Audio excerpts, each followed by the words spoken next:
Do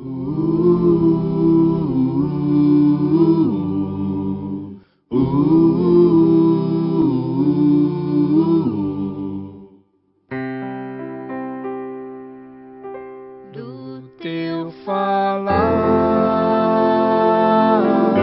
ó Salvador,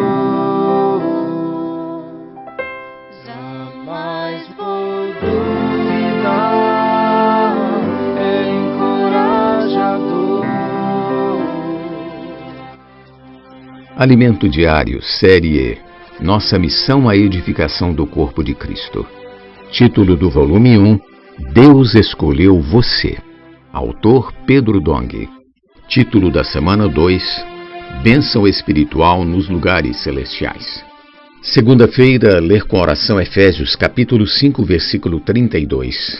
Grande é este mistério, mas eu me refiro a Cristo e à Igreja. O grande mistério do universo, Cristo e a Igreja. O título da mensagem desta semana é Bênção Espiritual nos Lugares Celestiais. Nela veremos o pano de fundo do livro de Efésios e o encargo do apóstolo Paulo ao criar na cidade um centro avançado para treinamento e envio de missionários. Aprenderemos importantes lições que o apóstolo deu aos presbíteros de Éfeso antes de ir a Jerusalém. E por fim entraremos nos primeiros versículos de Efésios, que nos falam sobre santidade, graça e paz.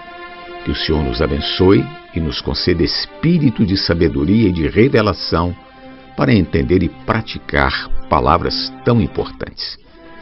Estamos adentrando pela orientação do Espírito o livro de Efésios como uma sequência do Evangelho de Mateus. Ao final de Mateus, vemos a morte e ressurreição de Cristo.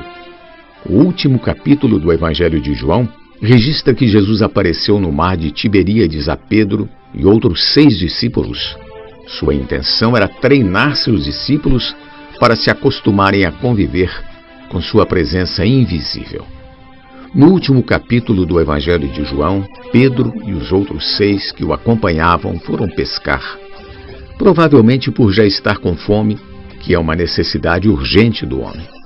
Mesmo sendo pescadores experimentados, tentaram pescar durante toda a noite, mas nada pegaram. De madrugada, Jesus na praia perguntou-lhes se eles tinham algo de comer. Eles não reconheceram imediatamente o Senhor. Após responderem que não, Jesus lhes disse para lançar a rede do outro lado do barco. Os discípulos a lançaram conforme a palavra do Senhor e o resultado foi que a rede estava tão cheia que eles mal conseguiram puxá-la. Louvado seja o Senhor. Com essa experiência, o Senhor estava ensinando os seus discípulos a segui-lo após sua ressurreição. Jesus disse a seus discípulos, e isso vale também para nós, que estaria com eles todos os dias até a consumação dos séculos. Mateus 28, 20. Não era mais o Senhor Jesus em carne, mas o outro Consolador, o Espírito da Verdade que estava com os discípulos e que entrou em todo aquele que nele creu. Quando eu era jovem, anelava ser um daqueles 12 discípulos que acompanharam e desfrutaram a presença física de Jesus. No entanto, hoje entendo que a presença invisível do Senhor está comigo, com cada um de nós, em sua palavra. Enquanto estava em carne, poucas pessoas podiam desfrutar de sua presença. Mas hoje sua palavra tem sido falada em toda a terra. Todos aqueles que apreciam e creem que a palavra profética vem da boca de Deus desfrutam de sua presença. Não podemos perder oportunidades de ouvir a palavra profética. Quando o Senhor fala e nós cremos, os milagres acontecem. Ao sair às ruas pregando o Evangelho e orando pelas pessoas, vemos com nossos próprios olhos muitos milagres acontecerem. Além da pregação do Evangelho, também podemos contribuir com a obra de Deus por meio das ofertas. No Antigo Testamento, a lei determinava que se ofertasse o dízimo.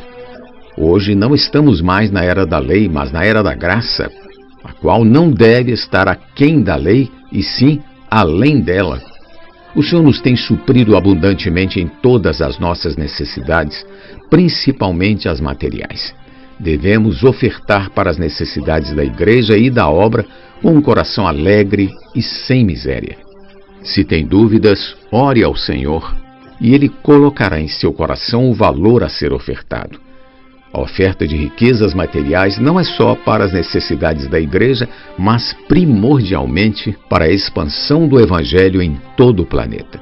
Se formos fiéis na pregação do Evangelho e na edificação da igreja, participaremos das bodas do Cordeiro, conforme mencionado em Apocalipse 19. Somente aqueles que possuem a veste nupcial, ou seja, que têm lutado pelo reino, poderão entrar para as bodas, versículos 7 e 8, que ocorrerão no céu. É onde nos uniremos a Cristo em casamento, tornando-nos nós e Ele um só. O casamento humano é uma sombra dessa união entre Cristo e a igreja. No entanto, Cristo só poderá unir-se à igreja em casamento quando esta estiver pronta, totalmente santificada, sem mácula, nem ruga, nem defeito. Por isso, hoje, resgatamos as pessoas nas ruas e cuidamos delas, a fim de que a igreja seja edificada e esteja pronta para a união com o Senhor. Quando isso acontecer, o Senhor voltará e arrebatará os vencedores em sua vinda secreta antes da grande tribulação. Esse é o destino daqueles que têm lutado pelo reino, pela edificação da igreja. No capítulo 2 de Daniel, vemos uma pedra cortada, sem auxílio de mãos humanas, que atinge os pés da grande estátua com a qual o rei Nabucodonosor da Babilônia sonhou. Essa grande estátua representa o reino deste mundo, cujo príncipe é Satanás, que usa o governo humano para fazer sua vontade.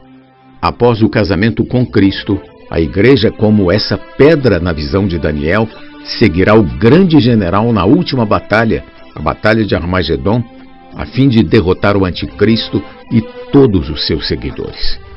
Nesse tempo, Satanás será preso e terá início o reino milenar, que é a manifestação do reino dos céus, em que os vencedores reinarão com Cristo na parte celestial, com um corpo semelhante ao corpo de Jesus após sua ressurreição. Filipenses capítulo 3, versículo 21. No final do milênio, Satanás será solto e provocará a última rebelião na região de Gog e Magog. O Senhor lidará com essa última rebelião e tudo que restou de negativo será varrido para o lago de fogo.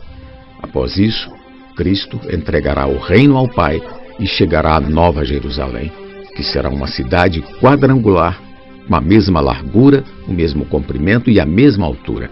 E nós estaremos para sempre com o Senhor. Esse é o nosso maravilhoso destino.